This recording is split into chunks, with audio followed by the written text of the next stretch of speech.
Dans sa première lettre aux Corinthiens, Paul fait allusion à l'esprit de l'homme. Qu'est-ce qui connaît ce qui est dans l'homme, si ce n'est l'esprit de l'homme qui est en lui? 1 Corinthiens 2:11.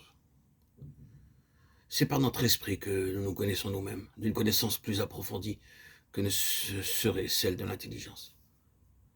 Cet esprit régénéré est uni au Seigneur dans une union intime, car celui qui est uni au Seigneur est un même esprit avec lui. 1 Corinthiens 6:17.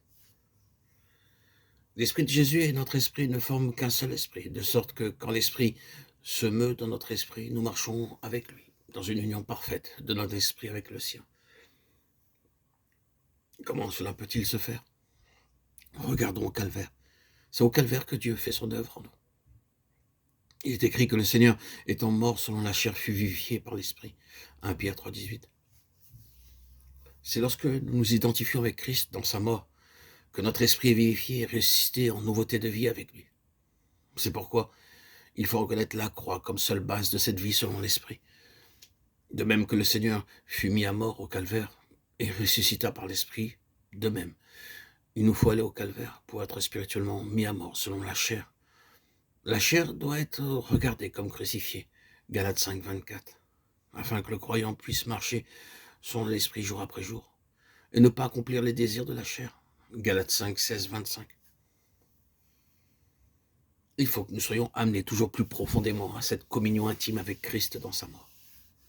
Le couteau de la circoncision, Colossiens 2:11, doit trancher de plus en plus profond dans notre vie terrestre, jusqu'à ce que nous soyons séparés de toutes les choses qui nous attachent à la terre.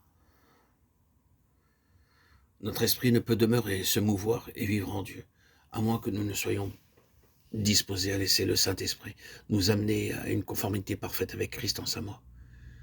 Il faut le laisser opérer et couper jusqu'à ce que, comme le dit Pierre, nous soyons jugés selon les hommes dans la chair, de façon à pouvoir vivre selon Dieu dans l'esprit. 1 Pierre 4:6. Il en coûte de laisser le couteau opérer dans notre vie terrestre, mais à moins que Dieu ne coupe de plus en plus profondément, aucun de nous ne comprendra combien nous sommes entièrement attachés aux choses de ce monde. Souvent, nous pensons avoir été crucifiés avec lui en sa mort, alors que Dieu nous place devant de nouvelles circonstances.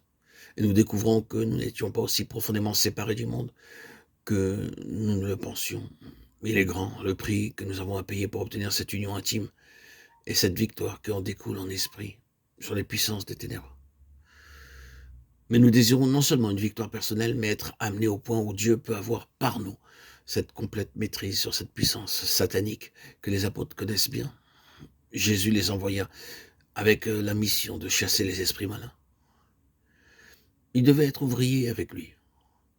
Pour la délivrance actuelle de toute l'Église de Dieu, il nous faut arriver à tout prix à connaître la pleine victoire en Christ.